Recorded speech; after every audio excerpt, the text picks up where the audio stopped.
PPP mode అనేది ఒక గొప్ప విధానం అని ఆయన ఆల్రెడీ చెప్తున్నారు కదా. దానికి ఆయన అమరావతి గురించి కూడా చాలా గొప్పగా చెప్తాడు, కానీ ఒక ఇటుక పెట్టాలి ఈ రోజు వరకు. ఇటుకల గురించి మాట్లాడితే మనము మెడికల్ కాలేజీలో ఇటుకలు కాదు, అమరావతిలో ఏమి ఇటుక పెట్టినావు, ఏడ పెట్టినావు, నీళ్ళలో పెట్టినావా, బయట పెట్టినావా? ప్రతి సంవత్సరం వర్షాలు పడను, డీ వాటరింగ్ కి 100 కోట్లు ఎత్తాను, ప్రతి సంవత్సరం కంప చెట్లు మొలసను, అవి కొట్టనికే 100 కోట్లు ఎత్తాను. ఎత్తడమే పనిగా పెట్టుకునే వాళ్ళు కూడా మా జగన్ సార్ గురించి మాట్లాడితేటన్నా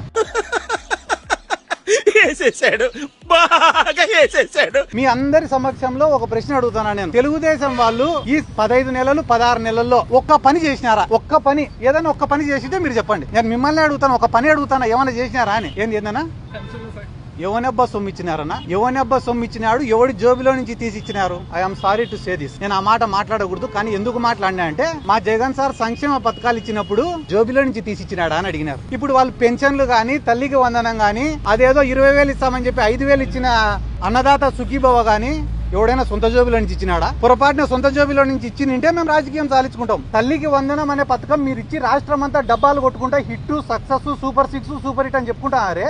అసలు అమ్మ ఒడి అనే ఆలోచన చేసిన మా జగన్ సార్ గురించి మేమెంత గట్టిగా చెప్పుకోవాలా? మేమెంత గొప్పగా చెప్పుకోవాలా?